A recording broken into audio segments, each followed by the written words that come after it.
Buenas tardes, tutora. Comparto mi reseña analítica de los contenidos de las narrativas digitales en el arte.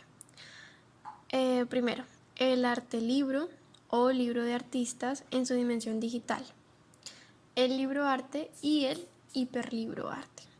Este primer contenido busca definir qué es un e-libro y un hiperlibro, pero para hablar de ambos temas es preciso entender qué son los libro arte o libro de artistas. Según Martin 2016, los libros arte o libros de artistas son aquellas creaciones artísticas que mantienen algún tipo de relación con la idea del libro. En el siglo XXI, con el creciente avance tecnológico, el libro arte se transforma para darnos nuevas propuestas y perspectivas. Esto indudablemente trae consigo unos necesarios puntos de inflexión y diferencias, así como las posibilidades creativas de cara al futuro. En el libro se presentan dos clasificaciones para el panorama digital del libro arte. El primero es un e-libro o libro electrónico y el segundo es un hiperlibro. El e-libro se comprende como una traducción de un medio tangible a otro intangible, es decir, un libro que inicialmente se pensó físico se puede traducir a un medio digital para ser compartido por la red y llegar al alcance de más personas, así como también se ve en el caso contrario. En cuanto al hiperlibro, son una invención creativa para trabajar exclusivamente con el medio digital. Se limita el cambio de los softwares disponibles según los avances de las épocas. Ambos comparten las características de que es autorrealizable y autopublicable. Además, se pueden distribuir por los mismos canales. Respecto al e-libro, se fundamenta en la naturaleza del soporte, dígase CD-ROM, disco duro, teléfono móvil, etc.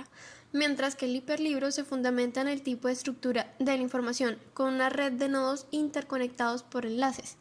Ejemplo, HTML, XML o SGML.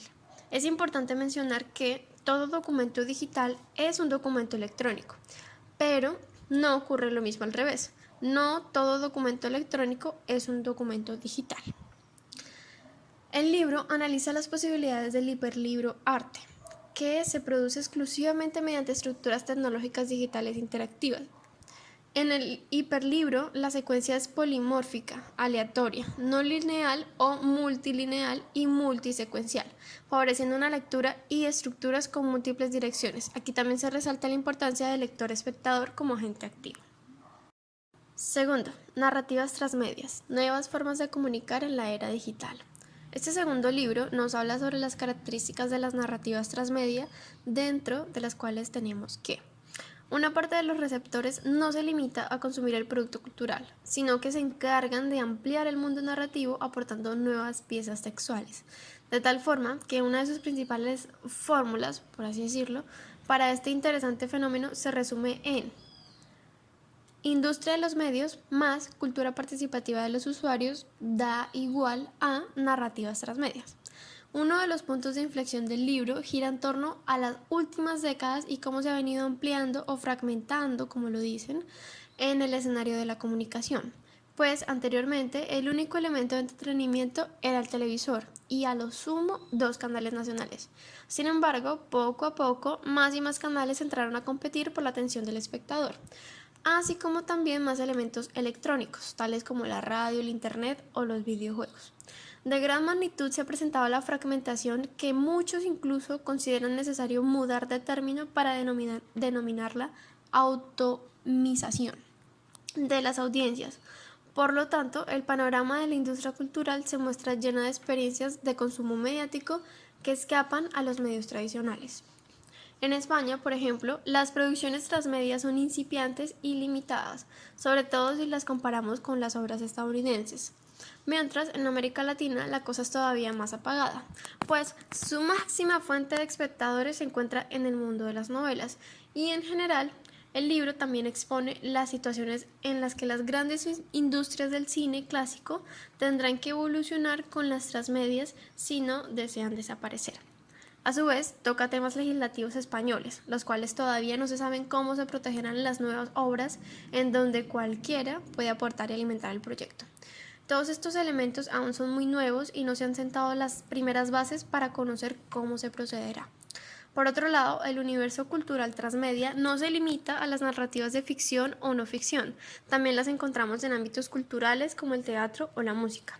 De hecho, las obras teatrales se encuentran en el centro de un universo narrativo transmedia que se expande continuamente en la web, igual que la música, cuyos relatos sonoros se distribuyen en diferentes medios y plataformas más allá del sonido. Como reflexión final, las narrativas transmedias llegaron para quedarse, así la palabra pase de moda, como se dice. En cuanto a la fragmentación de las audiencias, el transmedia storytelling ofrece una estrategia posible para construir nichos de audiencia alrededor de un mundo narrativo. Tercero, oralidades culturales y culturas digitales. Finalmente, durante este tercer libro encontramos un interesante formato modulador de la cultura digital que ha impregnado y seguirá impregnando de diferentes formas.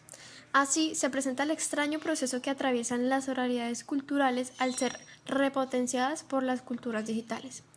El libro expone el retorno al lenguaje oral. Así como se escucha, el texto digital ya no es su texto, sino otro. Un texto hipermedial, es decir, un texto tejido no solo de palabras, sino de links que se conectan con música, imágenes y sonoridades que lo entretejen desde adentro. Así también presenta la relación que tiene la interfaz. Primero, la interfaz y la relación entre hombre y computador. Segundo, la interfaz que se convierte en parte del software a través de la computación y la inteligencia. La tercera, la interfaz que remite a la metáfora. Esta última se encarga de conectar todas las palabras de una lengua mediante un intercambio de significaciones. Es una de las relaciones más potentes para sus semillas creativas e innovadoras. En tanto, la oralidad y la escritura en la era digital presentan las siguientes características. La primera de ellas se muestra como la alteración del paso del tiempo, pues no es un tiempo lineal. Los destiempos que experimenta nuestra modernidad cuando cambian las formas de relacionarnos con el pasado. De esta forma, la historia se presenta como desorganización o reorganización del tiempo que libera las narraciones de su sumisión al progreso y posibilita nuevas e inéditas formas de relación con el pasado, o mejor, con los diversos pasados que estamos hechos. La segunda de ellas es la mirada desde el aquí, la tensión irresuelta entre memoria y olvido. La tercera de ellas es la experiencia de lo nuevo que habita lo viejo, en el contradictorio reencuentro entre escritura y oralidad. La cuarta de ellas es el hipertexto con la conversación, un tema interminable que sale de un punto y comienza en otro sin haberse concretado realmente. En el libro, la textualidad es cerrado frente al hipertexto, que es abierto, exasperablemente abierto y por ello trastornable. Del mismo modo, las oralidades culturales no solo perdurarán, sino que también van a cambiar. En América Latina, las nuevas generaciones que no han dejado de leer, pero que cuya lectura ya no va a corresponder a la linealidad, verticalidad del libro, sino a una confusa pero activa hipertextualidad que desde el cómic, el videoclip publicitario o musical y sobre todo desde los videojuegos conducen a la navegación por internet. Muchas gracias.